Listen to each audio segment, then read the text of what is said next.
Hoje, a gente vai mergulhar num assunto que está no centro de muitas discussões no Brasil: os direitos sociais. Pensa neles como uma grande promessa, sabe? Aquela que o país faz para todo mundo e que está lá, escrita na Constituição.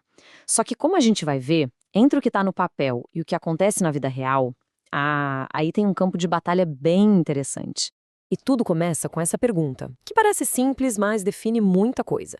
Afinal, o que o Estado realmente nos deve? É saúde, educação, moradia? E até onde vai essa obrigação? É uma questão que parece filosófica, né? Mas as consequências dela são muito, muito reais no dia a dia de cada um. Ok, então vamos começar a desembolar essa história. Para entender o debate, a gente precisa primeiro entender o que são de fato os direitos sociais. Eles são a base, o alicerce daquela promessa de uma vida digna que a Constituição faz pra gente. Resumindo de um jeito bem simples, direitos sociais são aqueles que buscam garantir o básico para a gente viver com bem-estar e um mínimo de igualdade. Coisas como saúde, educação, trabalho. O pessoal do direito chama de direitos de segunda geração, porque eles vieram depois dos direitos civis e políticos, como a liberdade de expressão, por exemplo.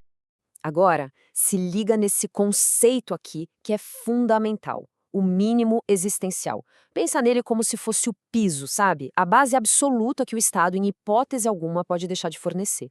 É tipo um kit de sobrevivência para uma vida digna. Saúde básica, educação fundamental, é o mínimo do mínimo mesmo.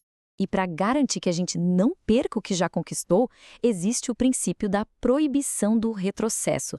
A ideia é bem simples, mas é muito poderosa. Uma vez que um direito social é garantido, o Estado não pode voltar atrás, não pode tirar. A estrada é de mão única, sempre para frente, expandindo direitos e nunca, jamais, diminuindo. E é aqui que a nossa história ganha um conflito de verdade. De um lado, a gente tem a promessa bonita da Constituição de uma vida digna para todos. Do outro, a dura realidade da falta de dinheiro. E é essa tensão que define toda a discussão.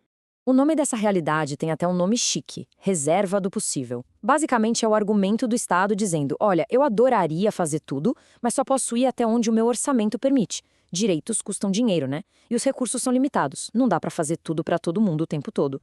Esse slide aqui mostra perfeitamente o cabo de guerra. De um lado, o mínimo existencial, puxando e dizendo que tem um piso de dignidade que não se negocia. Do outro, a reserva do possível. Lembrando que o cofre do governo não é um poço sem fundo. É esse conflito que a gente vive todo santo dia na aplicação dos direitos sociais. Tá, mas e aí? Quando a promessa da Constituição bate de frente com o orçamento do Estado, quem é que decide o que vale mais? Quem apita esse jogo? Bom, a resposta para isso nos leva direto para o Poder Judiciário. E olha só que recado forte essa citação do Superior Tribunal de Justiça. Ela está dizendo, com todas as letras, que a falta de dinheiro não pode ser uma desculpa para tudo, especialmente quando o que está em jogo são os direitos mais básicos. A separação dos poderes existe para garantir direitos, não para impedir que eles aconteçam. E quando o judiciário age assim para forçar o governo a cumprir o dever dele, a gente chama isso de ativismo judicial. Mas calma, não é o juiz querendo ser presidente. É uma ferramenta prevista para garantir que aquele mínimo existencial não fique só no discurso, que vire realidade na vida das pessoas. Beleza, a gente já entendeu a teoria, a briga toda, mas vamos para a parte que interessa, a prática. Como é que toda essa discussão se transforma em direitos de verdade que impactam a vida das pessoas e dos trabalhadores todos os dias? O artigo 6º da Constituição traz uma lista de vários desses direitos. São coisas que a gente ouve falar sempre: educação, saúde, moradia. E reparem numa adição recente e super importante: o direito a uma renda básica familiar permanente para a população mais vulnerável. Ok, mas e no mundo do trabalho? Para quem está na luta do dia a dia com carteira assinada, como essa promessa se materializa? Bom, o artigo 7º é um verdadeiro manual de proteção. Ele garante desde o salário mínimo e o pagamento de hora extra, até a jornada máxima de trabalho e o direito a férias com 1/3 a mais de salário. E claro, também cuida da segurança, com o seguro-desemprego em caso de demissão sem justa causa.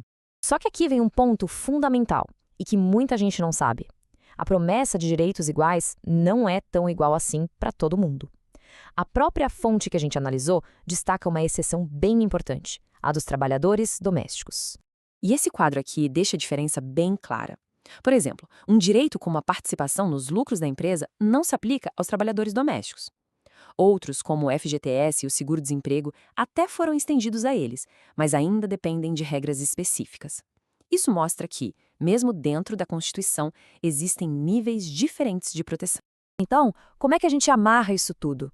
A verdade é que a garantia dos direitos sociais não é uma coisa que acontece e pronto, acabou. É um processo, uma negociação constante entre o que a gente sonha e o que é possível fazer. Dá para resumir essa dinâmica toda em 4 passos. Primeiro, nasce a promessa, lá na Constituição.